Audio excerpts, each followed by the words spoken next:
అసలు ప్రజలు ఓట్లేని నాయకులంతా గాల్లో గెలిచిపోయిన గాలిగాళ్లే ఎక్కువగా ఉన్నారు ఈ రాష్ట్రంలో. సో ఈ రోజు నేను ఎందుకు ఇది చెప్తున్నాను అంటే, జగన్మోహన్ రెడ్డి గారు ఎన్నికల్లో చెప్పడం జరిగింది, చంద్రబాబు నాయుడు 3 సార్లు ముఖ్యమంత్రి అయినా ఏ రోజు చెప్పిన వాగ్దానాన్ని నెరవేర్చలేదు, పిల్లలిచ్చిన మామనే వెన్నుపోటు పొడిచిన వాడు, జాగ్రత్తగా ఉండండి అని. కానీ ఈవీఎంల దగ్గర మనం ఏం చేయగలం? సో ఈవీఎంలని మ్యానిపులేట్ చేశారు.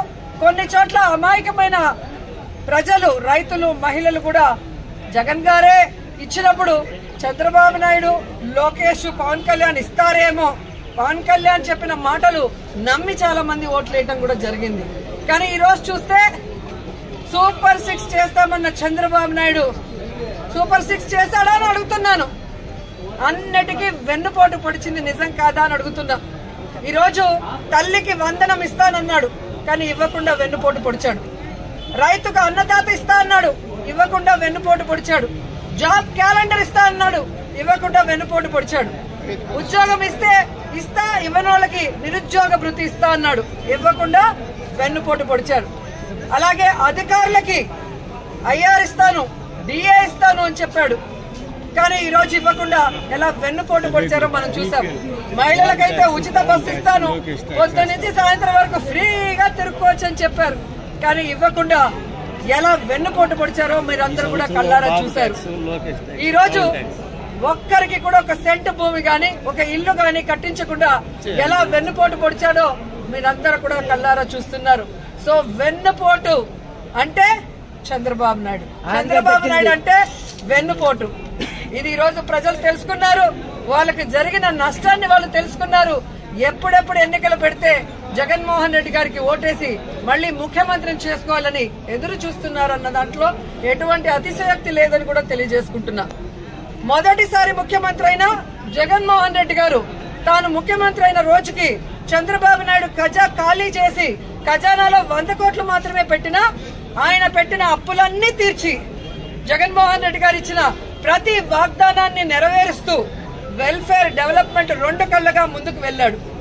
జగనన్న దిగిపోయే రోజుకి 7,000 కోట్ల రూపాయలని ఖజానాలో పెడితే సిగ్గులేని కూటమి ప్రభుత్వ నాయకులు ఈ రోజు ఖజానా ఖాళీగా ఉంది, ఖజానాలో ఏమీ లేదు, ఏం చేయాలో అర్థం కాలేదు అని చెప్పి ఏ విధంగా మొసలి కన్నీళ్లు కారుస్తున్నారో మీ అందరూ చూస్తున్నారు. మరి మొదటిసారి ముఖ్యమంత్రి అయిన వ్యక్తి, వయసులో చిన్నవాడైన జగన్మోహన్ రెడ్డి గారు సంపద సృష్టించి ప్రజలకిచ్చిన మేనిఫెస్టోని ఎలా నెరవేర్చాడు, ఈ రాష్ట్రాన్ని అభివృద్ధి వైపుకి ఎలా నడిపించాడు, మెడికల్ కాలేజీలు ఎలా కట్టాడు, పిహెచ్సిల్ని ఎలా కట్టించాడు, స్కూల్స్ ని ఎలా రెనోవేట్ చేశాడు, ఈ రోజు టెంపుల్స్ ఎలా కట్టించాడు, రోడ్లు ఎలా వేశాడు, చెప్పుకుంటూ పోతే హార్బర్లు ఎలా కట్టారు. ఈడేమో అనుభవం ఉందంటాడు. సంవత్సరం అవుతుంది, ఒక్క సెంటు భూమి ఒకరికి ఇచ్చారా, ఒక ఇల్లు కట్టించారా? జగన్మోహన్ రెడ్డి గారు దిగిపోయే రోజుకి ఫినిషింగ్ లో ఉన్న మెడికల్ కాలేజీలు ఇంతవరకు పూర్తి చేయట్లేదు. వాటిని అమ్మేసి జగన్ గారి పేరు ఎవరు గుర్తు పెట్టుకోకూడదన్న ప్రయత్నం చేస్తున్నారు. హార్బర్లని అమ్మేయాలని చూస్తున్నారు ప్రైవేట్ వాళ్ళకి. స్కూళ్ళన్నీ కూడా నిర్వీర్యం చేస్తున్నారు. ఇప్పటికే సిబిఎస్ఈ తీసేశారు, ఐపీని కట్ చేసేశారు, ట్యాబ్స్ కట్ చేసేశారు, రెనోవేషన్ లో ఫైనల్ స్టేజ్ లో ఉన్న వాటిని ఆపేశారు. అలాగే పిహెచ్సిలు, హాస్పిటల్లు ఏవైతే బ్యాలెన్స్ ఉన్నాయో వాటన్నిటిని ఆపేయడం మనం కళ్ళారా చూస్తున్నాం. ఇంతవరకు ఒక గుడి కట్టించారా, ఒక బడి కట్టించారా, ఒక రోడ్డు వేశారా, ఒక ఇల్లు కట్టించారా అంటే ఏమీ కూడా లేదు. వీళ్ళు సూపర్ 6ని గాలికి వదిలేసి సూపర్ స్కామ్లు చేసుకుంటూ ముందుకెళ్తున్నారు.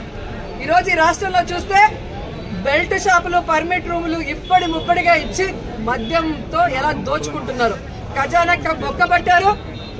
ఈ రోజు కూటమి ప్రభుత్వ జోబీలు మాత్రం ఫిల్ అవుతున్నాయి మద్యంతో. అలాగే ఇసుక మాఫియా, ఉర్సా భూముల mafia, ganja mafia, drugs mafia, ఈ విధంగా ఇష్టానికి తయారయ్యారు. పోలీసులు ఎలా తయారయ్యారంటే రెడ్ బుక్ రాజ్యాంగానికి కాపలా కాస్తున్నారు. ఈరోజు ఎవరెవరు వైఎస్ఆర్ కాంగ్రెస్ పార్టీ నాయకులుగా ఉన్నారు, ఎవరెవరు విలేజ్ల్లో ప్రజలకి అందుబాటులో ఉంటూ అన్ని చేసి మంచి పేరు తెచ్చుకున్నారో వాళ్ళందరి మీద లేనిపోని అక్రమ కేసులు పెట్టి వాళ్ళని అరెస్టు చేసి కనీసం ఛార్జ్ షీట్లు కూడా వేయకుండా వాళ్ళ మీద బెయిల్ రాకుండా ఎంత చేయాలో పోలీస్ వ్యవస్థ అంతా కూడా చేస్తుండటం మనం అందరం కూడా గమనించాలి. నిజంగా ఒక తప్పు జరిగితే కేసు ఎఫ్ఐఆర్ చేయండి. ఇమీడియట్ గా 10-15 రోజుల లోపలైనా మినిమం ఆ కేసుల్ని ఛార్జ్ షీట్ వేసి మీరు కోర్టుకి అప్పగిస్తేనే కదా వాళ్ళకి బెయిల్ వస్తుంది.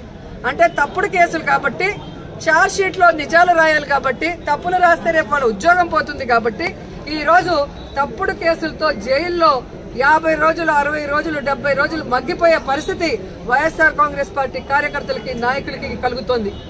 ఎవరైతే ఈ రోజు తప్పుడు కేసులతో జైళ్లకు వెళ్లారో వాళ్ళకి అండగా నిలబడ్డాం. వారందరికీ కూడా ఈరోజు బెయిల్స్ ఇచ్చాం. ఎవరైతే వాళ్ళ మీద అక్రమ కేసులు పెట్టి ఇబ్బంది పెట్టారో ఆ కూటమి నాయకుల్ని గాని, ఆ అఫీషియల్స్ ని గాని వదిలిపెట్టేది లేదు. మీకు రెడ్ బుక్ రాజ్యాంగం ఉంటే మాకు అంబేద్కర్ గారి రాజ్యాంగం ఉంది. అంబేద్కర్ గారి రాజ్యాంగం ప్రకారం న్యాయబద్ధంగా మీ అందరినీ కూడా శిక్షిస్తామని కూడా ఈ సందర్భంగా తెలియజేసుకుంటున్నాం. అలాగే మీరు చూస్తే ఈ రాష్ట్రంలో ఆడవాళ్ల మీద ఏ విధంగా అరాచకాలు, అక్రమాలు, రేపులు, దురదృష్టకరం 3 ఏళ్ల అమ్మాయిని కూడా మొన్న మీరు చూస్తే ప్లీనరీ జరిగే ప్లేస్ లో రేప్ చేసి చంపేసి కంపల్లో వెళ్తే ఏ వంట బాగుంది అని మాట్లాడతారు. ఎంతమంది వచ్చారని మాట్లాడతాడు చంద్రబాబు నాయుడు. ఇచ్చిన సూపర్ 6 కి దిక్కు లేదు. 6 శాసనాలు అని చెప్పి సిగ్గు లేకుండా మళ్ళీ లోకేష్ గారు అనౌన్స్ చేస్తారు. పవన్ కళ్యాణ్ ఏమో నాకు ప్యాకేజ్ ఇస్తే చాలు, ఎవడెక్టు వచ్చినా నాకెందుకని.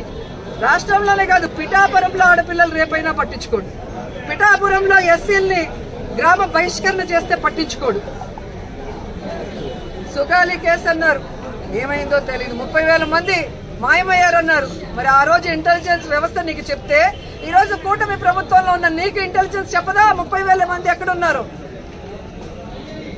చంద్రబాబు నాయుడు ఎదురుగా నించొని ప్రజలకి వెన్నుపోటు పొడిచిన కట్టప్ అయితే సైడ్ నుంచి పొడిచిన కన్నింగ్ కట్టపులు పవన్ కళ్యాణ్ అండ్ లోకేష్ అని కూడా ఈ సందర్భంగా తెలియజేసుకుంటున్నాను. సో ముగ్గురికి నేను చెప్తున్నా, మీరు ప్రజలకి వెన్నుపోటు పొడిస్తే సైలెంట్ గా వెళ్లే పరిస్థితి లేదు. ప్రజలకి అండగా జగనన్న ఉన్నాడు. జగనన్న వెనక మేమందరం ఉన్నాం. జగనన్న సైనికులుగా మీ ప్రభుత్వం మెడలు వంచుతాం. ప్రజలకు మీరు ఇచ్చిన హామీలు నెరవేర్చేంత వరకు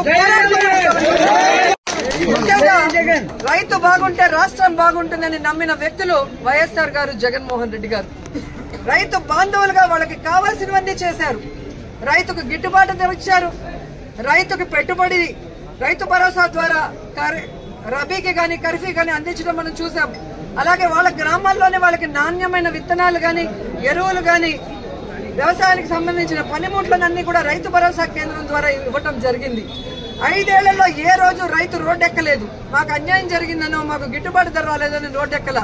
కానీ తెలుగుదేశం పార్టీ అధికారంలోకి వచ్చిన తర్వాత మిర్చి రైతులు రోడ్డెక్కారు.